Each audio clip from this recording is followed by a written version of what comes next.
Ben, avant même de rentrer là, juste un élément que je vais expliquer, parce qu'on a parlé de marge brute, marge nette. Qu'est-ce que ça veut dire? Juste pour les auditeurs qui sont moins familiers avec ça.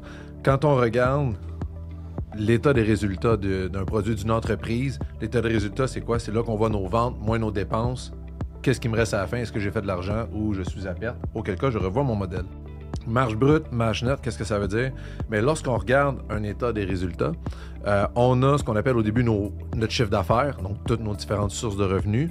Et ensuite vient, tu l'as mentionné l'expression, le coût des marchandises vendues. Fait que ça, c'est ma matière première, ma main-d'œuvre pour la fabrication et mes frais généraux de fabrication. Tout ça, ce sont des coûts variables généralement qui sont rattachés à la fabrication de mon produit en tant que tel. Et lorsque je fais mes ventes moins l'ensemble de ces coûts-là, le coût des marchandises vendues, j'obtiens ma marge bénéficiaire brute. Et c'est là qu'on parlait d'à peu près 50%.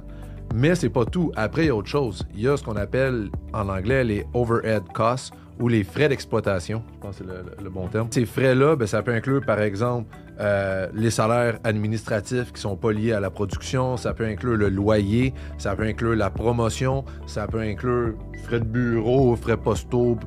Bref, le reste des frais, en fait.